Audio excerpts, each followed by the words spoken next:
welcome to the AdaptingIT podcast. I'm Lauren Malhoit, and my guest today is Susan Gudenkauf. Susan has had several firsts, one of which is to be the first VCP ever, and now she's the very first guest on my AdaptingIT podcast. Susan, would you say hello to everyone and give us a bit of background about who you are and how you got started in your career? Yes, thank you very much, Lauren. Let me start by saying thanks for having me. I'm super honored to have been invited to be not only a guest on your podcast, but the very first guest. So I will rack that up as the second coolest thing after being VCP number one. Wow. So thank you. And I have been in the industry for quite a long time. I started 17 years ago, probably around then, not to date myself, but I started in help desk and have worked my way into where I am now, which is VMware. We can get into that later if you'd like. But I'm currently at VMware and have been here for going on 10 years. And I am in the customer advocacy organization, which I absolutely love. So I get to do what I am passionate about, which is work with our customers. Wow, that's great. So you actually started out in more of a technical role, and now you're kind of advocacy, customer advocacy. What exactly does that entail? Like, what's your daily routine or weekly, or is it always different? You know, it is always different, which is good for me. I've got a very short attention span, and it's also really fun. Currently I do a lot of social media stuff. Mm-hmm. I look and see what our customers are talking about, if they have questions, if they need something.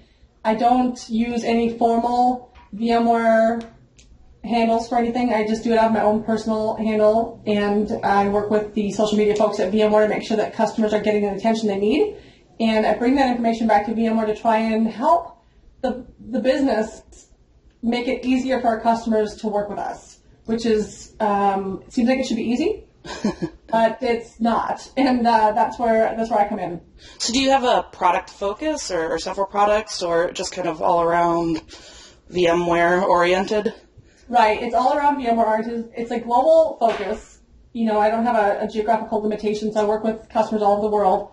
But I really focus on sort of improving the business relationship. And one of the things that I recently did to help with that was start a customer community. And that's on powered by Socialcast, which is a company we acquired almost 2 years ago. And it's been going really well. I've gotten some great customers and partners that are in that community, which are helping to help me figure out what it is we need to be focusing on from a customer and partner standpoint, so I can bring that back to VMware and say, hey, listen, isn't there an easier way to do this, or why are we doing this, or, you know, customers are asking for this, is it possible to do that? So that's kind of what I focus on that sort of thing. Okay. What did you study in school? So how did you does that have anything to do with what you're doing now? You know, that's a funny little story. I went to college, you know, first of all, I'm a very driven person, and decided what college I was going to and what my major was going to be in 9th grade. And I changed. So maybe I'm nerdy in that way, I guess, but I always knew I love international culture. I love learning about other languages, other people, what their cultures are like, what they believe in. And so that just led me down the path of customers. But my major was international business. And so, yes, technically I'm working in that field. But it took me a long time to get back into that, because when I got out of college, I picked about 5 companies I would be interested in working for, and went to work for one of them and had a wonderful experience, but did not know I was going into computers. I had no idea I was going to be in technology at the time. I thought I was going to be helping customers answer their questions about their accounts. Uh-huh. And what it ended up being was help desk, which was really funny because it was me and like a English literature major, a math major, a Russian major, and an international business major, and a bunch of other people who did not have technology backgrounds that were sort of thrown into this position. But when I was trained on it, it just clicked. It was so fun and exciting, and it was, you know, troubleshooting modems. Mm-hmm. And I was writing modem init strings, and it was just really cool, and I just loved it, and just kept going down that path and kept getting training everywhere I went, and that helped me become very, very technical for a long time, and much less technical now. So yeah, I bet. Okay, so early on, you started in help desk, and you and I actually have something in common in that we're, or at least at one point in our lives, we were somewhat accident prone. And you were in a serious car accident. Was that was right after you started your help desk job, or? Correct. Yep, it was. I'd like to point out first in both of our situations in this accident-prone thing, I think it's important that we note that neither one of us were at fault. True. Very true. In my car accident, I was not behind the wheel. It was extremely horrifying. It was right after I got to the company I worked for in the help desk, which I loved. It was a great, huge international company, great potential. I loved working there. And I loved my job, and I dealt with customers, and everything was going great. And then all of a sudden, my car got sandwiched between two semi-trucks at 70 miles an hour, and the side of the car I was sitting on was removed. So, we got sandwiched between the two semi-trucks at 70 miles an hour going down the freeway, and then we got hooked on one of the semi-trucks, so it drug us a quarter to a half a mile before the axle on my car broke, and we were finally dislodged and thrown into the ditch. So it was, I don't remember an awful lot about it. I've had, struggled with memory issues, for ever since, really. It's been 17 and a half years, and I still have permanent brain damage from the car accident. I have permanent back injury, neck injuries, and I'm still seeing a physical therapist who I adore, every 2 weeks. So there's lots and lots of things to overcome. I couldn't even work for the first 2 years. I had to relearn how to walk. I had to learn how to remember things again. I had zero short-term memory for the first couple months. Wow. Nothing. That is unbelievable. And so, 2 years later then, and you're still struggling. 2 years into it, you were still struggling, obviously, a lot with short-term memory. And was it hard to learn things in general? Yes, it was really hard because I couldn't finish a sentence because I couldn't remember how I started the sentence.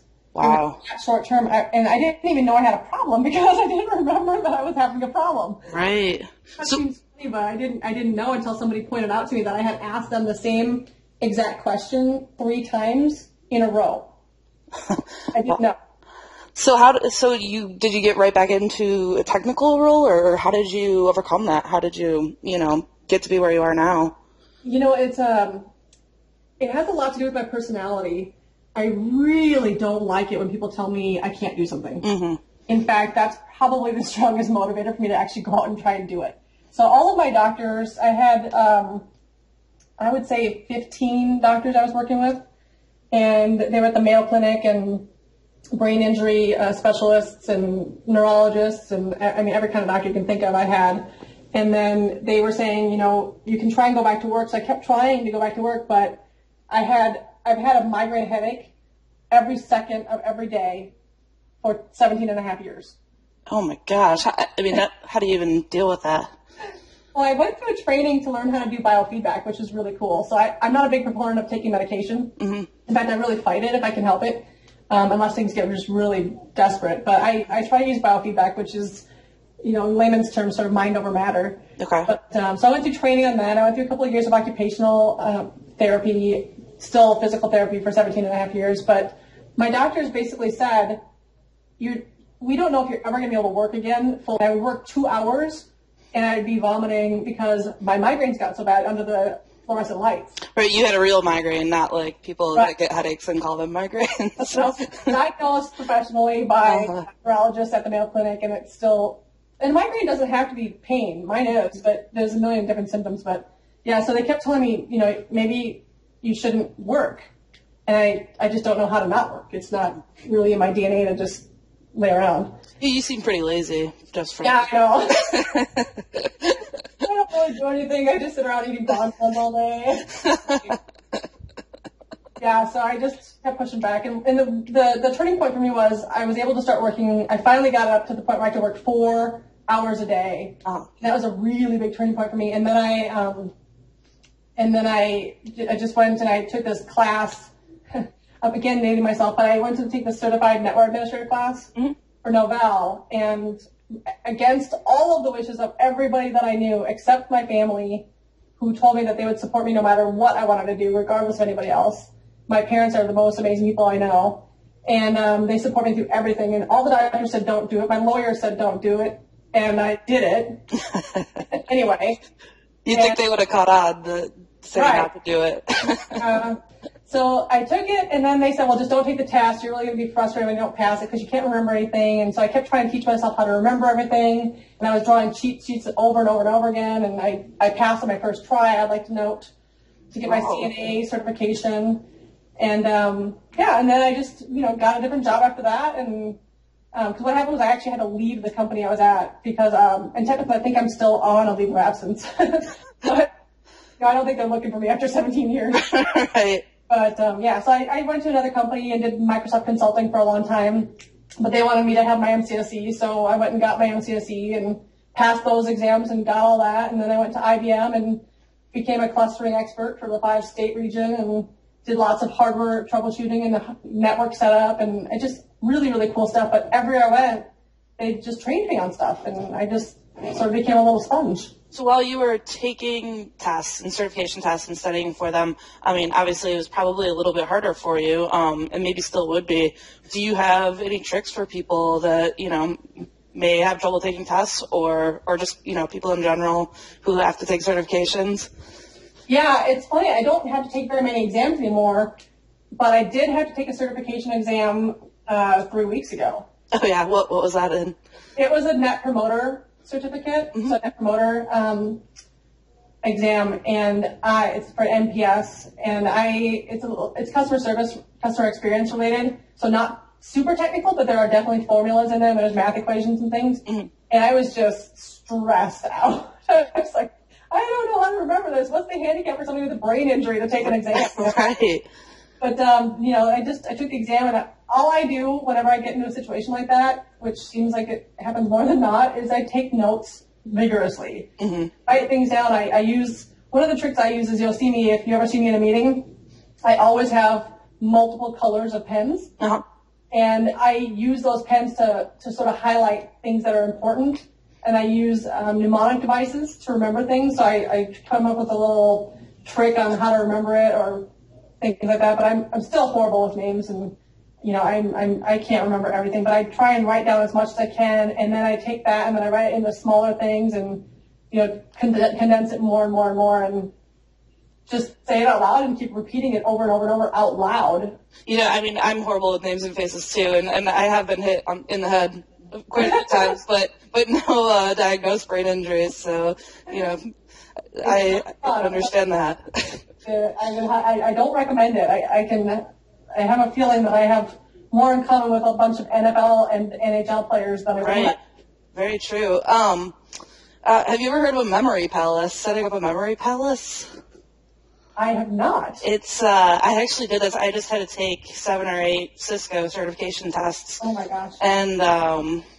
And what you do is you kind of pick different parts of your house. So let's say, and if you need to remember that this router does that thing, you say, well, my door is, a Cisco router, blah, blah, blah, and the doorknob is this command, and you kind of go through your house as you would, like, your normal daily routine, but now you've assigned it certain devices or certain commands or things like that, and it actually works really well. I was surprised. And then you can just do it in your head, and so it's kind of, I was surprised at how well it worked, and then I could just, I actually set it up physically in my house, but then, could do it in my mind as I was taking the tests. So did you have Post-its all over the place, or did you have network diagrams, or what? Yes, I had the big, not Post-its, but like big, like notepad paper, just, taped to my door, taped to, my bathroom mirror, and my TV. My couch was, whatever kind of router. I've forgotten it all now, of course, but. Anytime you can learn how to remember something by making it a visual cue or an audio cue, or in your case, even a movement sort of thing where you're physically moving through at the same time. It's, anything people can use to remember things better can help everybody. Yeah, and I think that's, in any career, I suppose, especially those in like IT and surrounding IT. I think there's a lot of memorization involved, so, anything helps. Yeah, exactly. It's hard enough to remember the stuff and to learn it and to try and recall it later. Exactly. So Susan, we've talked about your career and some memory tips now and whatnot. I was wondering if you have any mentors, either technical or otherwise, that you would, you don't have to name names if you don't want to, but kind of people that played a role in your IT career and how you've moved along. That would be great. I think people would enjoy hearing that, and I think mentors are an important part of anyone's career. So I agree with that. I wish I had more mentors. Mm-hmm. I think there's so much to be learned from people that are in different areas of industry. And I have people that I go to very regularly for advice on different things and their opinion, their outlook. But I have them from different places in my life, I guess. I have the first person that springs to mind is a former boss of mine at VMware, and she is one of the most amazing people I've ever met. And she has the best outlook on life. And even though she and I were in the same industry, her name is Carol, and she is over at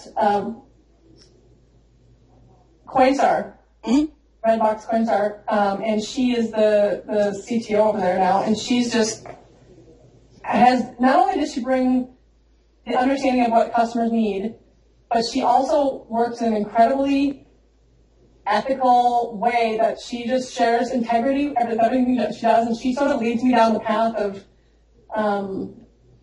what the right thing to do is. It's always about doing the right thing.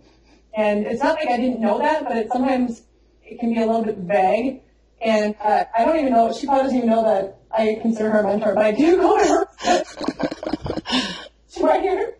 Well, she'll know now. But I do have other friends, and I actually use my dad a lot. And he was an executive for a long time, also an FBI agent. Oh, wow. Maybe a whole different segment that we could talk about.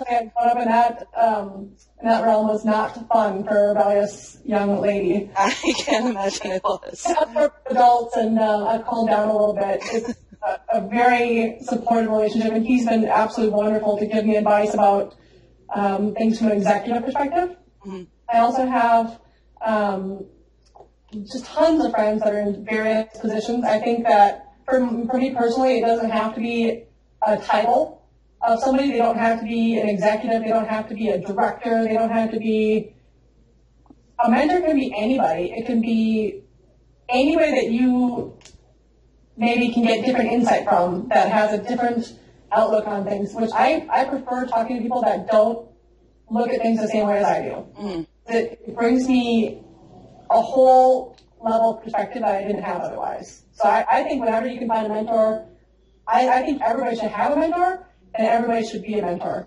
And I know that I like both aspects of that as well. I would totally agree with you. I actually wrote a blog today that or it published today, and it was all about, not only not being a jerk in forums, but, make sure you help people and make sure you get your own mentors. And I've actually never had so much good feedback from a blog in the last year, so it was kind of interesting to hear people's points of view on that. But I think, nobody would be where they are today without somebody else. You know what I mean? So for you to say that, everybody should be grateful for where they are. I'm a very grateful person. But somebody helped you along the way. Mm-hmm. Somebody had to help you get where you are today. There's just no way around. Gave you a lead. Somebody helped you with your resume. Somebody helped coach you. You had experience somewhere. Everybody got where they are from help from somebody. And, I think it's only natural that we should try to pay that forward. Mm-hmm. And help other people that are in the same position too.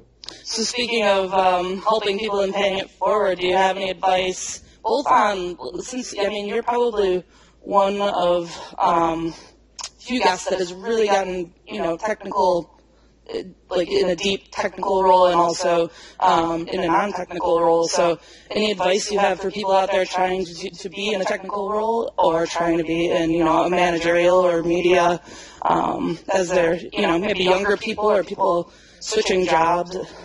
Yep. I think the thing to do, at least for me, and I might have a different outlook than many of your other guests, but for me, it's really important to follow your heart. And that doesn't sound like something a real tech geek would say, potentially, but I think it's really important to do something you're very passionate about.